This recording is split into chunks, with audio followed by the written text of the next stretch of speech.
Welcome to evidyarthi.in। My name is Varsha और इस video के साथ हम स्टार्ट करते हैं फिजिकल डिवीजन ऑफ इंडिया की। फिजिकल डिवीजन जब इंडिया की हम बात करते हैं तो हमें सबसे बड़ा जो डिवीजन है, सबसे जो दिखता डिवीजन है, मतलब वो दिख रहा है कि भाई है वो कुछ है ऐसा जो हमसे अलग है, वो है हिमालयाज। तो हिमालयाज के अगर आप इंडिया की बात करो, जो इंडिया के अंदर पड़ता है वो माउंटेन एरियाज है और हम ज्यादातर प्लेन एरियाज में रहते हैं। तो ये दो डिवीजन आपको देखने को मिलेंगे। अब कुछ लोग ऐसे एरिया में रहते हैं या फिर कुछ लोग ऐसे एरिया में जाना चाहते हैं जहाँ पे समुद्र है, जहाँ पे क्या है, सीज है, जहाँ पे पानी ब्लू है हो रहा है, और वो है हमारा गोवा। गोवा क्या है, एक ऐसा स्टेट है जहाँ पे जो कि कोस्टल स्टेट के नाम से जाना जाता है, तटीय इलाके के नाम से जाना जाता है। तो हमने 3 डिविजन्स देख लिए। अब कुछ ऐसे एरियाज है जहाँ पे आपको बहुत सारे माइंस देखने को मिल जाएंगे और वहां पे माइनिंग एक्टिविटी ज्यादा हो रही है, और साथ ही साथ वो बाकी के एरियाज है जो प्लेन एरियाज है उससे थोड़ा ज्यादा एलिवेशन पे है, जिसको हमने प्लेटूज पढ़ा था, कुछ उस लैंड फॉर्म के हैं। तो हमने ये चौथी डिवीजन भी देखी। और कुछ ऐसे भी जगह है जहाँ पे आप रेगिस्तान में चले जाते हो, जहाँ पे आप क्या करते हो, ऊंटों की सवारी करते हो, कैमल सफारी के नाम से जाना जाता है उस राइड को। तो वो करने के लिए आप कहाँ जाते हो, इंडिया के जैसलमेर जैसे इलाकों में जाते हो। तो आपने देखा कि एक जो हमारा रेगिस्तान वाला इलाका है वो भी क्या है, एक फिजिकल डिवीजन है। तो बहुत सारे फिजिकल डिविजन्स इंडिया के अंदर पाए जाते हैं। उन्हीं फिजिकल डिविजन्स को हम इस वीडियो में जानेंगे। सबसे पहले आपको दिख जाएगा आपका हिमालयाज। देन जैसे आप नीचे आओगे साउथ की तरफ, you will see northern plains, जिसको हम कई बार गंगाटिक प्लेन के नाम से भी जानते हैं।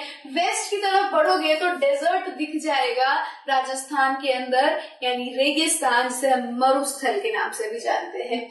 इसी गंगाटिक प्लेन के नीचे आओगे, यू विल सी पेनिनसुलर प्लाटूज, यानी कि सेंट्रल हाईलैंड और दक्कन प्लाटू को मिला के ये हमारा पेनिनसुलर प्लाटू बनता है। और इसी के आसपास में इसके वेस्टर्न साइड में you will C western ghat और ईस्टर्न साइड में you will C eastern Ghats. तो 2 घाट्स आपने देख लिए जो कि कोस्टल प्लेन का निर्माण करते हैं। And then we have some island groups जैसे कि Lakshadweep and Andaman and Nicobar. So इन्हीं वेराइटी ऑफ लैंड फॉर्म्स को हम इस वीडियो में देखेंगे। इंडिया के इन्हीं फिजिकल डिवीजन को हम देखते हैं। So India, our country, it is very vast, ये बहुत ज्यादा बड़ी है। इसका एरिया करीब 3.28 मिलियन स्क्वायर किलोमीटर का है। इतना बड़ा एरिया है। अगर इसकी बात करें कि इसकी जो नॉर्थ साउथ एक्सटेंट है, यानी इस वाले पॉइंट से इस कन्याकुमारी की जो एक्सटेंट है, कितना लेंथ है इनके बीच में, तो ये कुछ 3214 किलोमीटर लंबा है। इसको मैं थोड़ा सा और अच्छे से लिख दूं आपके लिए। So this area is 3214 kilometer. So the distance from north to south is 3214 kilometre. वहीं अगर हम बात करें हमारे नॉर्थ वेस्ट एक्सटेंट की, यानी कि यहाँ से इस वाले छोर से इस वाले छोर की बात करें, तो इसका जो डिस्टेंस है वो है 2933 किलोमीटर। इतना लंबा एरिया है हमारे इंडिया का वेस्ट साउथ एक्सटेंट का। So this is our physical feature. ये क्या है, हमारे फिजिकल फीचर है इंडिया की। अब बात करें कि ये इतना बड़ा है तो पूरे वर्ल्ड वाइड इसका एरिया कितना, पूरे वर्ल्ड वाइड में कौन से नंबर पे आता है एरिया वाइज, तो it is 7th most largest country in the world. India विश्व का 7वां बड़ा देश है और विश्व का दूसरा बड़ा पॉपुलस कंट्री है। जनसंख्या के आधार पे दूसरा बड़ा कंट्री है। पहला कौन है, हमारा घनिष्ठ मित्र चाइना। लेकिन चिंता की बात नहीं है, चिंता किसी को नहीं करनी है।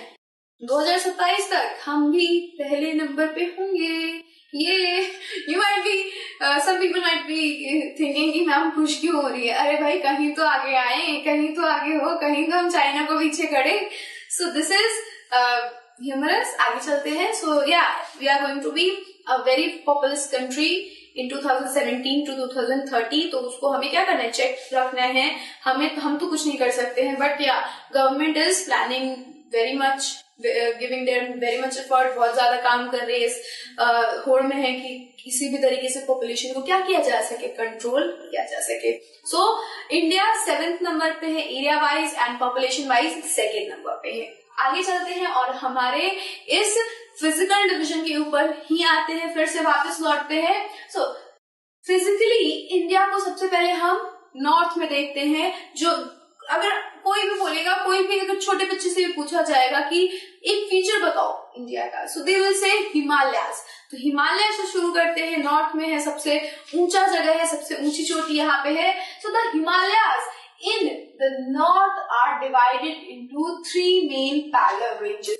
3 मेन पैरेलल रेंजेस में हम हिमालय को डिवाइड करते हैं। सबसे पहले हम करते हैं उसको ग्रेट हिमालय, जो नदर्न मोस्ट है वो ग्रेट हिमालय या फिर हिमाद्री के नाम से जाना जाता है। उसके नीचे आता है हमारा लेसर हिमालय, जो कि हिमाचल के नाम से जाना जाता है। और तीसरा शिवालिक, सबसे छोटी रेंजेस यहाँ पे होती है, जितने भी हिल स्टेशन है आपके वो यहाँ पे है। सो जब भी आप जाते हो तो याद रखना वो हिल स्टेशन कौन है, शिवालिक। ठीक है। The northern Indian plain lies to the south of the Himalayas। Himalayas के साउथ में हमारा नदर्न इंडियन प्लेन लाई करता है। और ये जो नदर्न इंडियन प्लेन है उसको कई बार हम गैंगेटिक प्लेन के नाम से भी जानते हैं। So in the west of India lies the Indian Great Indian Desert। क्या है, इंडिया के वेस्ट में हमने अभी देखा था, हमारे यहाँ पे जो ये वाला साइड है, यहाँ पे इंडिया का एक बहुत बड़ा डेजर्ट लाई करता है, जो है ग्रेट इंडियन डेजर्ट, जिसको कई बार हम किसके नाम से बोलते हैं, थार डेजर्ट के नाम से जानते हैं। To the south of northern plains lie the peninsular plateau। अब northern plain के नीचे आओगे तो तुम्हें क्या देखने को मिल रहा है, peninsular plateau। और इन पेनिनसुलर प्लेटू के आगे बढ़ोगे so you will see the coastal region of India. India के कोस्ट आपको देखने को मिलेंगे।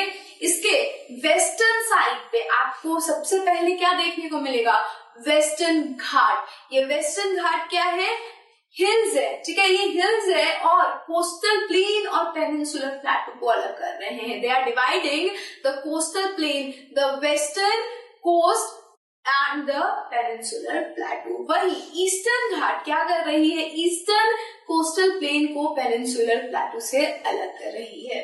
सो द वेस्टर्न घाट और Sahyadri border the plateau in the west and the eastern ghat provide boundary to eastern states. So eastern ghat जो है वो ईस्टर्न बाउंड्री प्रोवाइड कर रही है हमारे पेनिनसुला को, और वेस्टर्न घाट हमारे पेनिनसुला को वेस्टर्न बाउंड्री प्रोवाइड कर रही है। आगे चलते हैं, देखते हैं Lakshadweep islands are located in Arabian sea. Arabian sea में लक्षद्वीप आइलैंड है। जब हम अपना इंडिया बनाते हैं तो यहाँ पे जो छोटे छोटे हैं जो अरेबियन सी के अंदर है, दे आर लक्षद्वीप आइलैंड्स। और इंडिया के किधर है, वो साउथ वेस्ट में है। तो साउथ वेस्ट वाला आइलैंड हमारा लक्षद्वीप आइलैंड होगा। वही the Andaman and Nicobar group, ये वाला जो कंटिन्यूअस थोड़े हैं island, lies to the south east of the mainland. अब ये जो अंडमान एंड निकोबार वाला हमारा ग्रुप है, आइलैंड जो है, वो बे of Bengal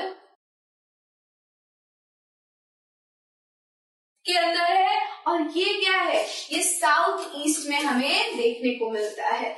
the Sundarban delta is formed with Ganga and Brahmaputra flows into bay of Bengal. अब यहाँ से गंगा आ रही है, इधर से ब्रह्मपुत्र आ रही है, और ये बे ऑफ बंगाल यानी कि बंगाल की खाड़ी में आके गिर रही है। तो वो एरिया जहाँ पे दोनों बे ऑफ बंगाल को मीट कर रही है, वो एक बहुत ही बड़ा मैनग्रूव फॉरेस्ट का निर्माण करता है, दैट इज सुंदरबन। और ये एक डेल्टा का फॉर्मेशन करता है, दैट इज सुंदरबन डेल्टा। वहीं पे हमारा सुंदरबन फॉरेस्ट है। सो ये हमारा क्या है, ये डेल्टा है एक, और ये डेल्टा का नाम है हमारा सुंदरबन डेल्टा। और ये कहाँ पे बन रहा है, जहाँ पे हमारी गंगा और Brahmaputra river bay of Bengal को मीट कर रही है। India is a diverse country. India एक डाइवर्स कंट्री, ऑब्वियसली। अभी हमने पढ़ा In terms of physical feature में ही पढ़ा था, it can be divided into the following physical division, और इन्हें हम इन following physical division के अंदर बांट सकते हैं इन एरियाज को। सबसे पहले हम बांट सकते हैं इसे हिमालयन माउंटेन के अंदर, फिर हम कह सकते हैं कि हमारे पास एक नदर्न प्लेन भी है, एक ग्रेट इंडियन डेजर्ट भी है, प्लेटूज भी है जिसका नाम हमने रखा है पेनिनसुलर प्लेटू, हमारे पास कोस्टल प्लेन्स यानी कोस्टल एरियाज भी है जैसे गोवा हो गए, मुंबई हो गए, कोलकाता हो गए, और आइलैंड्स भी है हमारे पास जैसे कि Lakshadweep and Andaman Nicobar. This is the physical division of India. ये हमारे इंडिया का फिजिकल डिवीजन हो गया। अब हम क्या करेंगे, इन फिजिकल डिवीजन को एक एक करके पढ़ते हैं। So in next video will be talking about Himalayan mountains. तो हिमालयन माउंटेन को पढ़ेंगे हम अपने नेक्स्ट वीडियो में। So see you there. Till then, take care and bye-bye.